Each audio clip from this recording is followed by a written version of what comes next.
A case with the most unbelievable twist you'll ever hear about. In this story, we dive into the unsettling case of Kathleen Folbig, a woman whose life was marked by tragedy, mystery, and controversy.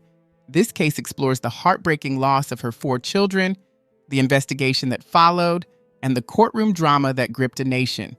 Was Kathleen a grieving mother caught in unimaginable circumstances, or was there a darker truth? Stick around, and if you are enjoying gripping real-life stories, don't forget to like and subscribe for more. A family's worst nightmare became a chilling reality when all 4 of their children died suddenly under mysterious circumstances. What initially appeared to be a series of tragic accidents soon sparked suspicion and unease. As the grief-stricken family grappled with their devastating loss, the community buzzed with questions. Was this a cruel twist of fate, or was there a more sinister explanation? The truth would take years to surface, and when it finally did, it left everyone stunned. Kathleen Donovan's life was one shaped by adversity from the very beginning.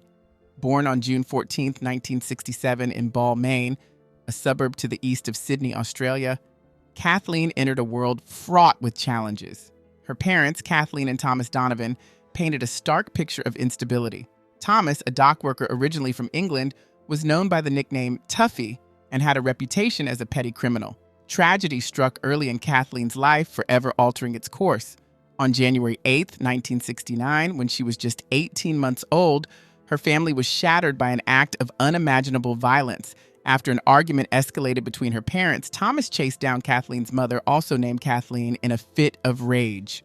What followed was a brutal attack in which Thomas stabbed her 24 times. Witnesses reported the horrifying scene with her lifeless body left in a Sydney street. Though an ambulance arrived, it was far too late to save her. Thomas was quickly arrested, convicted, and sentenced to 15 years in prison. Following his incarceration, he was deported back to Britain. This tragic incident left young Kathleen motherless and effectively orphaned, as her father's violent actions ensured he would play no further role in her life.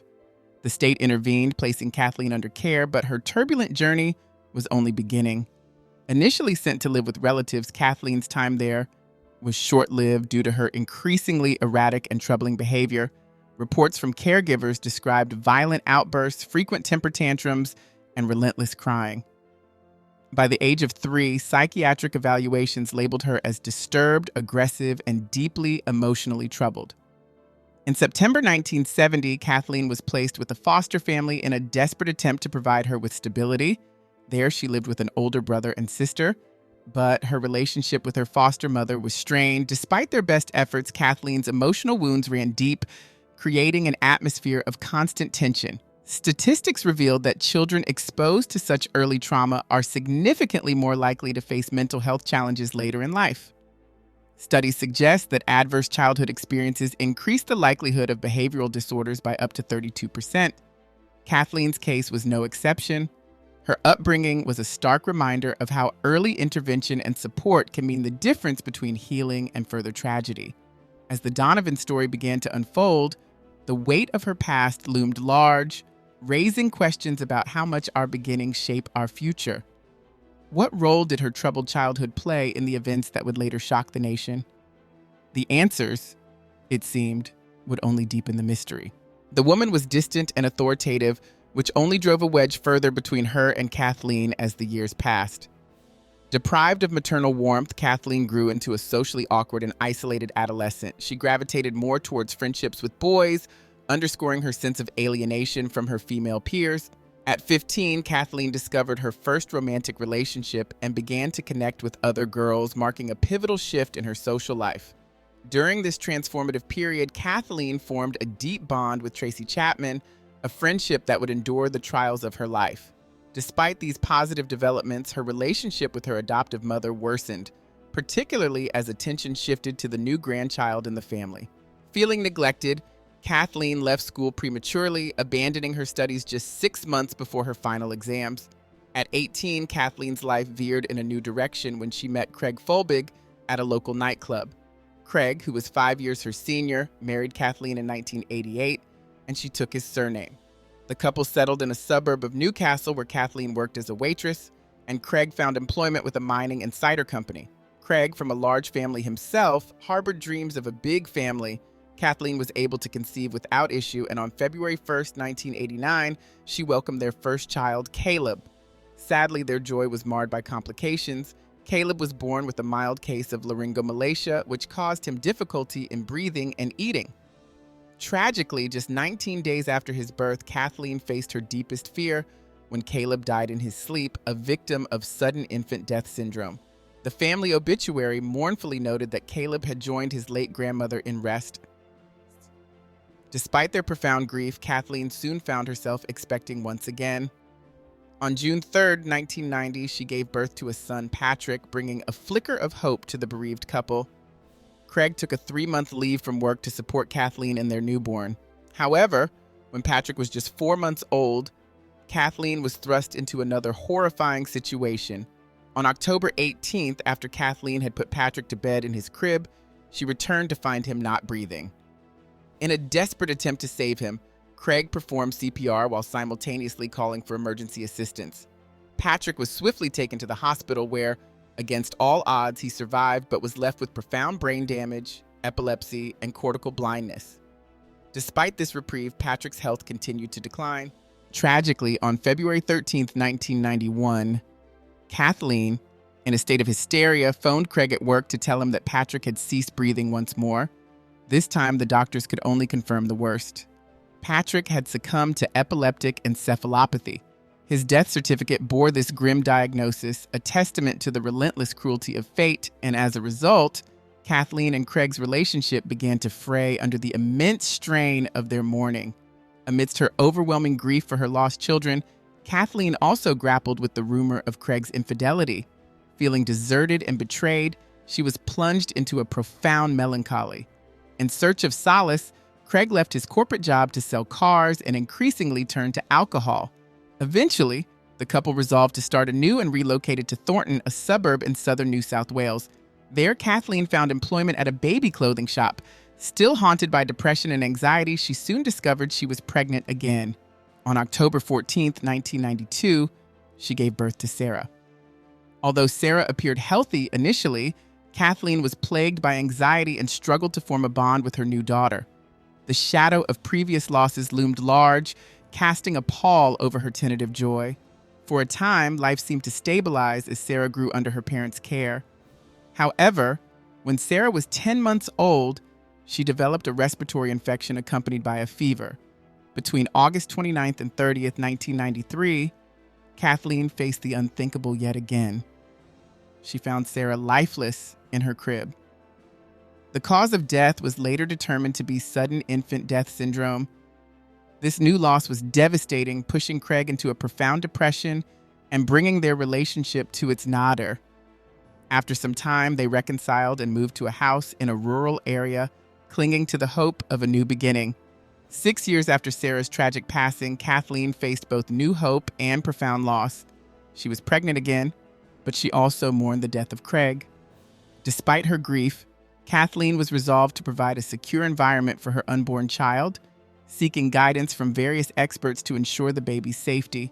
On August 7, 1997, she gave birth to a daughter, Laura Elizabeth, whom she regarded as a beautiful and perfect child, surpassing even her memories of Sarah. For nearly 19 months, the family experienced a semblance of the idyllic life they had long aspired to. Yet, on February 27, 1999, their lives were once again thrown into turmoil by a frantic emergency call made by a distraught Kathleen.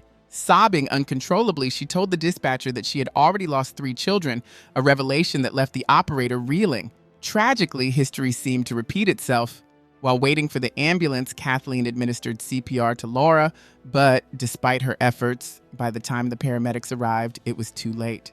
Laura had died in her mother's presence, under circumstances that prompted serious scrutiny from the attending physician. Given Laura's age, her death seemed unlikely to stem from natural causes. The autopsy report indicating a fever and myocarditis, inflammation of the heart muscle the previous day, sparked further investigation into potential foul play. As authorities delved into the recurring pattern of the deaths of Kathleen's children, suspicions intensified. The physician, alarmed by the peculiar similarities in the cases, alerted the police, urging a deeper inquiry. A chilling discovery was made when Craig, before his death found Kathleen's personal journals. These entries revealed disturbing thoughts about her experiences with motherhood. One entry chillingly noted, "With Sarah, all I wanted was silence. And one day, she just stopped making noise. I know I was harsh, even cruel at times, and I left her with a little help. I miss her, yet I don't grieve as I should that Laura is here in her place."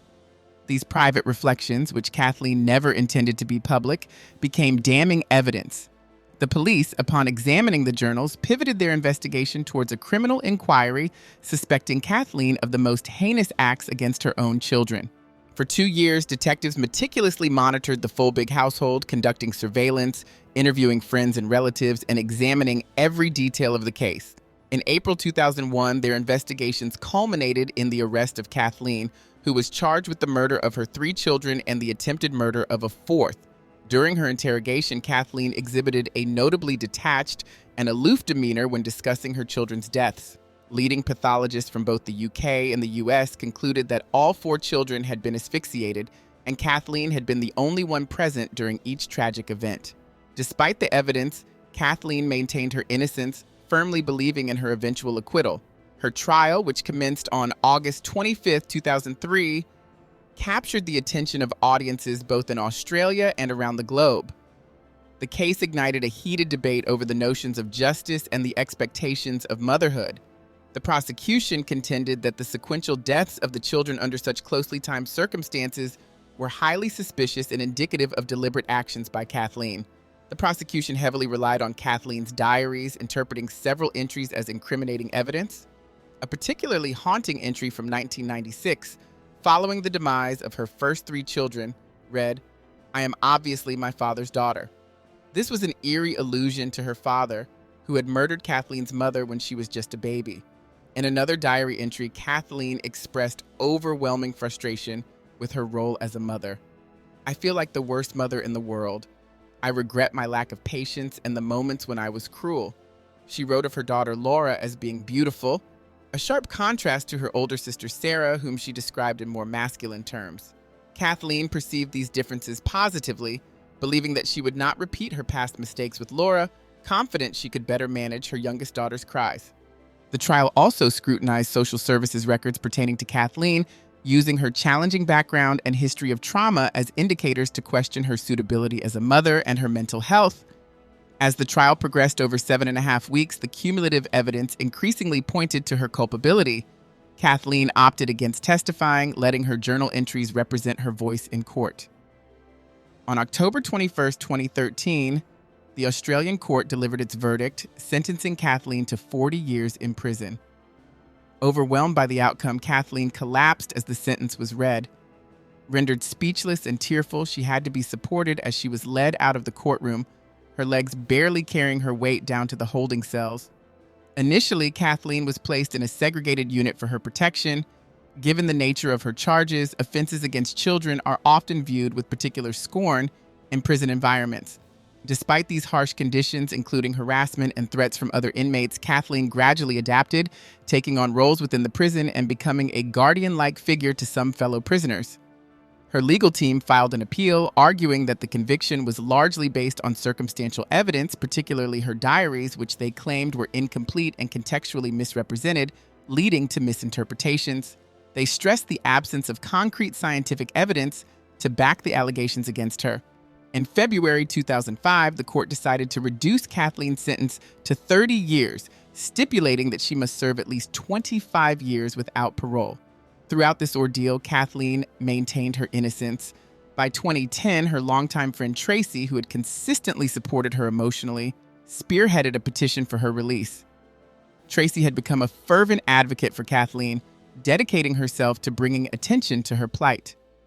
In 2011, Emma, a professor from the University of British Columbia, took an interest in Kathleen's case while researching her doctoral thesis. Emma meticulously analyzed the trial's evidence and arguments, ultimately concluding that Kathleen had been wrongfully convicted. Her research culminated in the publication of a book titled Murder.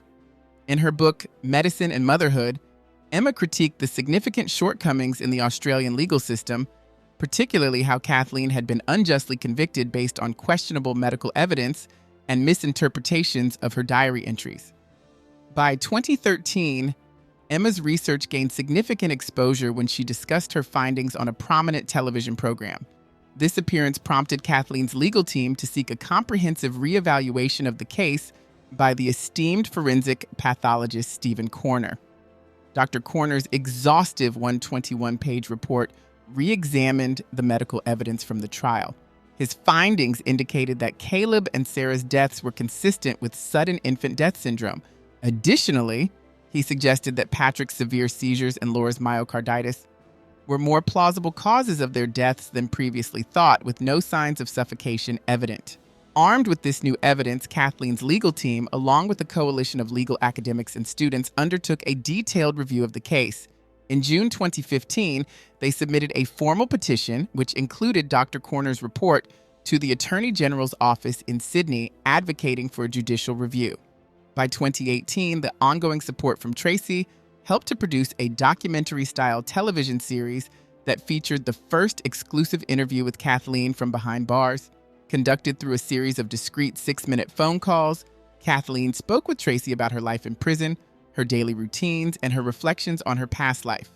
In the series, Kathleen candidly discussed her ex-husband Craig, the trial, her children, and her deep grief over their deaths for the first time. She took the opportunity to explain the meanings behind the entries in her diary, offering a personal perspective on the controversial notes. One specific entry, where she mentioned that her daughter had left with a little help, was addressed directly. Kathleen clarified that she had referred to divine intervention or a higher power, not implying any wrongdoing on her part. Kathleen confessed that she had chosen not to testify at her trial due to fears of being vilified for her diary entries. However, after spending 15 years in prison, she expressed regret over not testifying, feeling that her silence might have contributed to the misunderstandings about her case. Kathleen's experiences in prison were exceedingly difficult. In one incident, she was convicted of assaulting another inmate over a toaster, a violation of strict safety regulations due to its potential as a fire hazard. Following this altercation, Kathleen was transferred to a different correctional facility, where she was subjected to physical violence by other inmates who resented her presence, leaving her with bruises and cuts. Just 9 days after the broadcast of the Australian Stories program on August 22, 2018, the New South Wales Attorney General announced a judicial review of Kathleen's conviction, aimed at reinstating public confidence in the justice system. That same month, Kathleen's legal team collaborated with Dr. Carola Garcia, a Spanish immunologist renowned for her innovative work in analyzing genetic sequences in hopes of uncovering genetic predispositions to diseases that might explain the children's deaths. However, a year later, the outcome was bleak. The senior judge assigned to reassess the trial opted to rely on his personal judgment alone, declining assistance from experts in reevaluating the diary entries. In July 2019, he published a report concluding that no reasonable scientific explanation could account for the deaths, thereby reaffirming Kathleen's guilt. He dismissed the new evidence, suggesting that Kathleen's own explanations inadvertently reinforced the case against her. In response, Kathleen's attorneys appealed to the New South Wales Court of Appeal, arguing that the judge had neglected to adequately consider the likelihood of natural causes for the deaths. By this time, Kathleen had succumbed to despair, believing her chances for vindication had all but disappeared. However, a surprising development occurred on March 4, 2021, when a petition from the Australian Academy of Sciences instilled new hope. Signed by over 100 distinguished scientists, including 2 Nobel laureates, the petition urged the governor of New South Wales to pardon Kathleen and order her immediate release. It argued that each child's death could be attributed to a rare genetic mutation known to cause arrhythmias and sudden cardiac death. This breakthrough research by a team of 27 scientists posited that the mutation, linked to fatal heart conditions, was present in Sarah and Laura, thereby offering a substantial basis for challenging Kathleen's conviction and suggesting her innocence. The study also revealed that Caleb and Patrick carried rare gene variants associated with epileptic seizures, providing a plausible explanation for their deaths. Until that point, only 134 cases of the potentially fatal heart condition tied to this mutation had been documented worldwide. This groundbreaking research was published in a journal by the European Society of Cardiology, leading to a seismic shift in Kathleen's case. Her legal team further enlisted the expertise of 7 specialists in psychiatry, psychology, forensic science, and linguistics to reassess her diaries. All concluded that the entries did not contain incriminating evidence. Instead, they reflected the thoughts of a grieving mother, burdened by stress, depression, and a profound sense of guilt that many parents feel in the wake of tragedy. One psychiatrist observed that the diaries depicted a mother struggling with overwhelming loss, not a perpetrator of harm. On June 14, 2023, 2 decades after her incarceration, Kathleen received a historic pardon from the governor of New South Wales. The review of her case concluded there were significant doubts about her guilt, and the diary entries previously used against her were deemed unreliable as evidence of wrongdoing. All 4 charges were officially dropped, marking the end of her lengthy battle for justice. Following her release, Kathleen was sent to a farm in northern New South Wales where she reunited with her longtime friend and unwavering advocate, Tracy. Deeply grateful for the scientific findings that finally exonerated her, Kathleen expressed hope that no one else would have to endure the suffering she experienced. She shared her gratitude for the researchers, advocates, and legal experts who had fought tirelessly to clear her name. Now 55 years old, Kathleen expressed both joy and sorrow. She had prayed every day for her vindication and felt profound relief to have her name cleared. However, she lamented that the justice system had been so quick to place blame rather than consider the possibility of natural causes for her children's deaths. Kathleen vowed to use her experience to raise awareness about rare genetic conditions